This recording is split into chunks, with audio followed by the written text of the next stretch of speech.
राहुल नार्वेकर साहेबांची आज बिनविरोध निवड झाल्याबद्दल मी त्यांचं मनापासून अभिनंदन करतो। त्यांना पुढील वाटचालीच्या करता शुभेच्छा देखील देतो। त्यांची बिनविरोध निवड होण्यापाठीमागचं कारण म्हणजे त्यांच्यामध्ये नेतृत्व गुणांची, कार्यक्षमतेची आणि त्यांच्या अनुभवाची ही पोचपावती आहे असं म्हटलं तर काही चुकीचं ठरेल असं मला वाटत नाही। 15व्या विधानसभेत निवडून आलेल्या सर्व नवनिर्वाचित सदस्यांचा देखील मी आजच्या निमित्तानं मनापासून अभिनंदन करतो। त्या सर्वांना पुढच्या वाटचालीच्या करता शुभेच्छा देखील देतो। अध्यक्ष महोदय, खरं तर सभागृहाचे नेते देवेंद्रजींनी आणि उपमुख्यमंत्री एकनाथराव शिंदे साहेबांनी आपल्याबद्दल खूप काही त्या ठिकाणी सांगितलं। मला आठवतं राजकीय जीवनामध्ये जी 35 वर्षापूर्वी मी सुरुवात केली आणि त्यावेळेस आम्ही सभागृहामध्ये जयंत पाटील, आर पाटील, मी, दिलीप वळसे पाटील असे आम्ही 4-5 लोक 90च्या बॅचचे आलो आणि तेव्हापासून काम करत असताना मी नेहमी एक बघितलं की राज्यामध्ये वेगवेगळ्या भागामध्ये चांगले कार्यकर्ते आपल्यातनं पण तयार करायचे आणि दुसरे पण त्या ठिकाणी आपल्याकडे कसे येतील त्या ठिकाणी पाहायचं। तुमच्या राजकीय जीवनाला सुरुवात झाली त्यावेळेस तुम्ही शिवसेनेमध्ये होता। प्रवक्ता म्हणून तुमचं कामकाज आम्ही टीव्हीवर बघायचो, इतर ठिकाणी ऐकायचो आणि त्याच्यातनं एक दिवस मी आपल्याला म्हणालो की राहुलजी, आपल्याला पटो किंवा न पटो, एक लोकसभेची जागा आहे, तिथं आपण उभं राहा। तुम्ही जरा नाही म्हणत होता, परंतु मी फार आग्रह केला। वास्तविक त्यावेळेस मोदी साहेबांची लाट होती आणि त्या लाटेमध्ये मी म्हणणारे सगळे पराभूत झाले। परंतु तेव्हा मी आपल्याला असाही शब्द दिलेला होता की जर अपयश आलं तर तुम्हाला विधिमंडळामध्ये निश्चितपणे प्रतिनिधित्व देण्याची जबाबदारी आम्ही लोक घेऊ आणि तशा पद्धतीने जबाबदारी वरच्या सभागृहामध्ये तुम्ही त्या ठिकाणी पार पाडली। ही तुमची ह्या विधिमंडळातली सुरुवात। विधान परिषदेमध्ये आपण उत्तम काम करत होता। आपली वकिली अतिशय चांगल्या पद्धतीने प्रख्यात वकील म्हणून तुमची ओळख, अभ्यास मी त्या ठिकाणी पाहायचो। नंतरच्या काळामध्ये माझं जसं लक्ष असं असायचं तसंच लक्ष आमचे आत्ताचे मुख्यमंत्री त्यांचंही असतं आणि मी तुम्हाला तिकडनं इकडे आणलं, त्यांनी मला माझ्याकडनं त्यांच्याकडे घेऊन गेले आणि कुलाब्यातनं तुम्हाला उमेदवारी दिली। कुलाब्यात तुम्ही चांगल्या मताधिक्याने विजयी झाला। तसं बघितलं तर त्या मतदारसंघाची आत्ताच देवेंद्रजींनी साधारण ओळख सांगितली आणि तुमचं असणारं काम हे आम्ही सगळ्यांनी गेले काही दिवस बघतोय। पाठीमागच्या काळामध्ये आम्ही सरकारमध्ये असताना देवेंद्रजी ज्यावेळेस बोलायला उठायचे त्यावेळेस देवेंद्रजींच्या पाठीमागे बसून वेगवेगळ्या पद्धतीची माहिती, वेगवेगळ्या ह्याच्याबद्दल काही दाखले वेगवेगळे देण्याचा प्रयत्न देखील तुम्ही करायचा। अशा पद्धतीनं आम्ही सगळ्यांनी तुमचं काम बघितलंय। मागच्या वेळेस 2.5 वर्षांनी ज्यावेळेस एकनाथराव शिंदे साहेब राज्याचे मुख्यमंत्री झाले आणि त्यावेळेस तुम्हाला भारतीय जनता पक्षाच्यामुळं अध्यक्षपदाची संधी त्या ठिकाणी मिळाली। 2.5 वर्षापूर्वी विद्यमान उपमुख्यमंत्री एकनाथराव शिंदेंच्या नेतृत्वाखाली सरकार स्थापन झाल्यानंतर आपली निवड ही देवेंद्रजींनी आणि सगळ्या महायुतींनी केली आणि आज आपलं महाराष्ट्र विधानसभा ही देशाला दिशा देणारी विधानसभा आहे। या विधानसभेत जेव्हा कायदेशीर पेच प्रसंग उभा राहिला तेव्हा फक्त महाराष्ट्राचं लक्ष इथं नव्हतं, उभ्या भारताचं आणि विधिमंडळ जेवढी काही कामं करतात त्या सगळ्यांचं लक्ष तिथं होतं, कारण आपलं हे कायदे मंडळ आहे। तेव्हा अध्यक्ष महोदय, थोड्याशा मनाला वेदना व्हायच्या, कारण विरोधकांनी ताळतंत्र सोडून अध्यक्षांच्यावर वैयक्तिक टीका केलेली आम्ही त्यावेळेस पाहिली।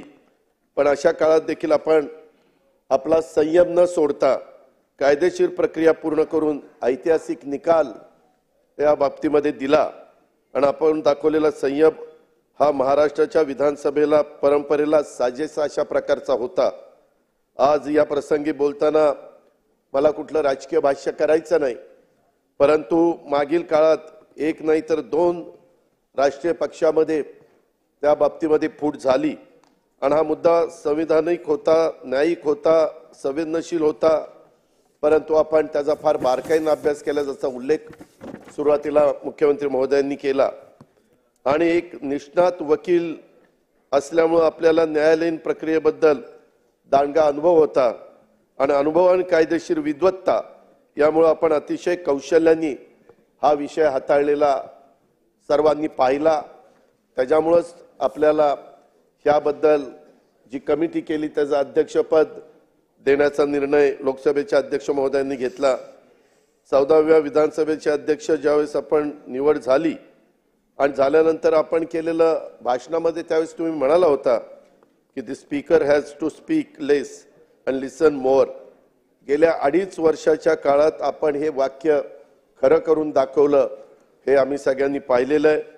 मी त्याच्याबद्दल आपलं खरोखरीच मनापासून अभिनंदन करतो, मनापासून कौतुक करतो।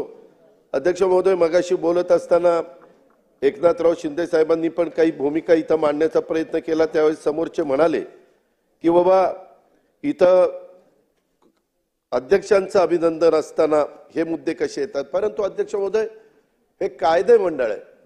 शेवटी इथं ज्या ज्या गोष्टी घडतात, आज सभागृहाचे नेते काय बोलले, समोरचे लोक काय बोलले, इतर सहकारी काय बोलले, निवडणुकीच्या काळामध्ये आपण सगळ्यांनी बघितलं अध्यक्ष महोदय, अनेक जण स्टेजवर संविधान हातामध्ये घ्यायचे।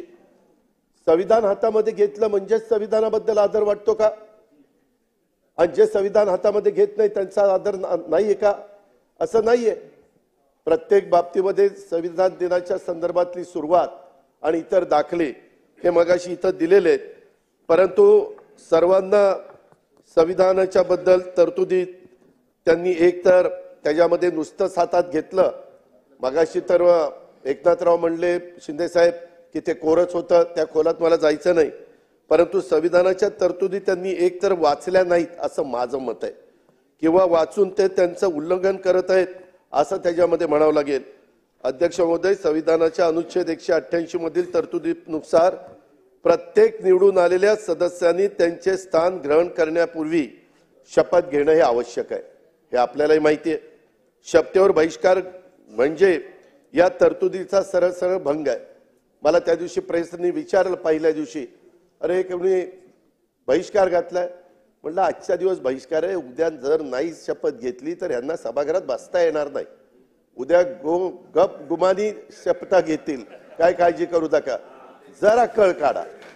कळ काढली की शपथा त्या ठिकाणी झाल्याच। अध्यक्ष महोदय, संविधानाच्या अनुच्छेद आर्टिकल 324 नुसार निवडणूक घेण्याचा अधिकार हा निवडणूक आयोगाला दिलेला आहे, कायद्याने दिलेला आहे, नियमाने दिलेला आहे, देशाने दिलेला आहे। हा सामान्य जनतेला अधिकार नाही आहे। अध्यक्ष महोदय, अनुच्छेद 329 मधील तरतुदीनुसार एखाद्या सदस्याच्या निवडीला जर आव्हान द्यायचं असेल तर ते इलेक्शन पिटिशन न दाखल करून द्यावं लागतं, इलेक्शन पिटिशन दाखल करून ते द्यावं लागतं।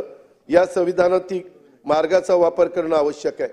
उगीच काहीतरी स्टंटबाजी करायची, मार्कडवाडी करता आम्हालाही आपलेपणा आहे, प्रेम आहे, जिव्हाळा आहे, पण कारण नसताना एक असा भाऊ करायचा। एक तर कधीतरी लक्षामध्ये घ्या की आपला करेक्ट कार्यक्रम झालेला आहे, त्याच्यामध्ये आपल्याला जनतेने नाकारलेलं आहे। त्यामध्ये जर आकडे काढायचं म्हटलं तर इतक्या मोठ्या प्रमाणावर म्हणजे 48% महायुतीला मत आहेत आणि 33% समोरच्यांना मत आहेत।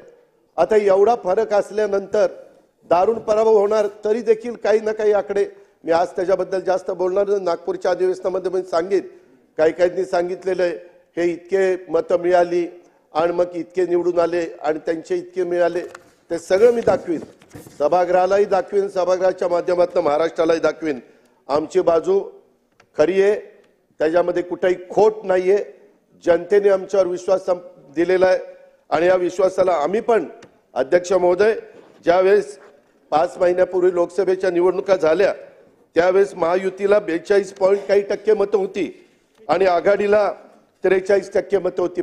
0.6% फरक होता, पॉइंट म्हणजे अर्धा टक्क्याच्या आतच, तरी देखील आमच्या जागा किती आल्या? आमच्या जागा 17 आल्या आणि यांच्या जागा 31 आल्या। आम्ही रडत नाही बसलो, ठीक आहे, जनतेचा कौल आहे। तेव्हा ईव्हीएम कसं चांगलं वाटत होतं, तेव्हा गारगार वाटायचं, ईव्हीएम चांगलं वाटायचं, आणि आता गारगार वाटतंय का गरम वाटतंय ते तुमचं तुम्हीच बघा. अध्यक्ष महोदय, संविधानाच्या भाग 3 मध्ये तुमचं आमचं सर्वांचं नागरिक म्हणून मूलभूत हक्क नमूद केलेले आहेत. त्यात भाषण स्वातंत्र्य, इतरही अनेक स्वातंत्र्य आहेत. त्यात नमूद केलेले हक्क देणं शासनावर बंधनकारक आहे. त्यात कुठेही समांतरपणे पुन्हा निवडणूक घेण्याचा हक्क नाही. संविधानातील त्या यंत्रणाचे अधिकार, मग ते न्यायालय असो, निवडणूक आयोग असो, त्यांनीच ते वापरले पाहिजेत. नाही तर अराजक माझे घटनेचे शिल्पकार डॉक्टर बाबासाहेब आंबेडकरांनी हे ओळखूनच प्रत्येकाचे अधिकार व अन्याय झाला तर न्यायासाठी प्रक्रिया ठरवून दिलेली आहे, तिचा वापर त्या ठिकाणी केला पाहिजे.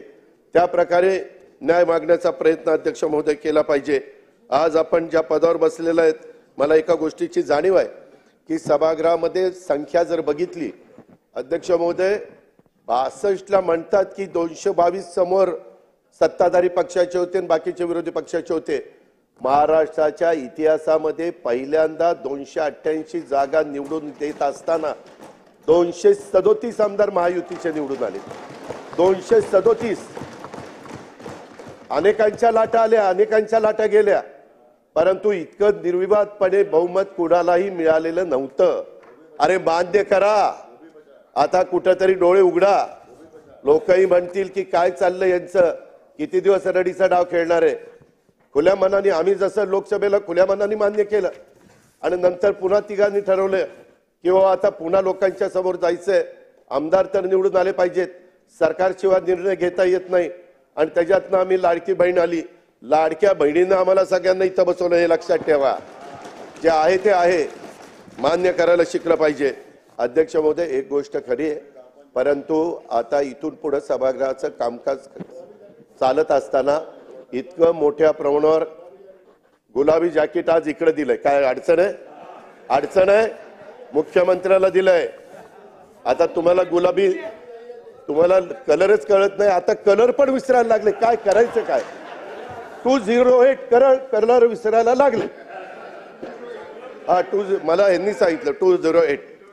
त्याच्यामुळे अध्यक्ष महोदय, आम्ही कुठली जॅकेट घालायची, काय घालायची ते आमचं आम्ही घालू ना. तुम्हाला जॅकेट घालायची का नाही घालायची ते तुमचं तुम्ही ठरवा.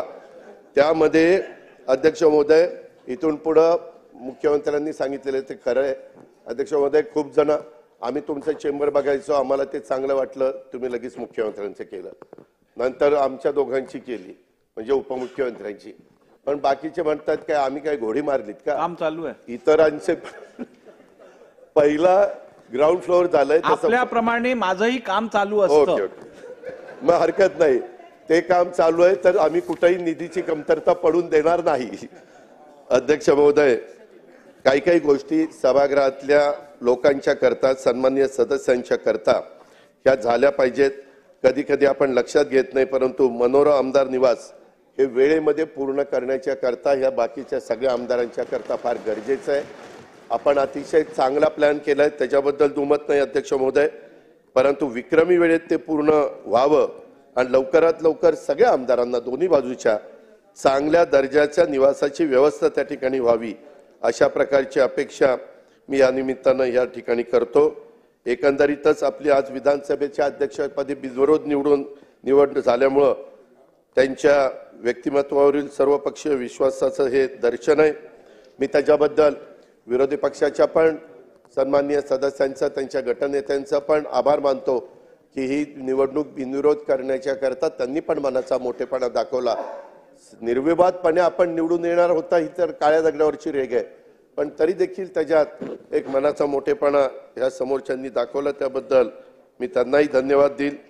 अध्यक्ष महोदय, आपल्या नेतृत्वाखाली आपल्या विधानसभेचं काम अधिक परिणामकारक आणि लोकहितकारी होईल याबद्दल आमच्या कुणाच्याही मनामध्ये तिळमात्र शंका नाही. मी पुन्हा एकदा आपलं अभिनंदन करतो. तुम्हाला पुढच्या वाटचालीच्या करता मनापासून शुभेच्छा देतो. धन्यवाद आणि थांबतो. जयंत पाटील साहेब.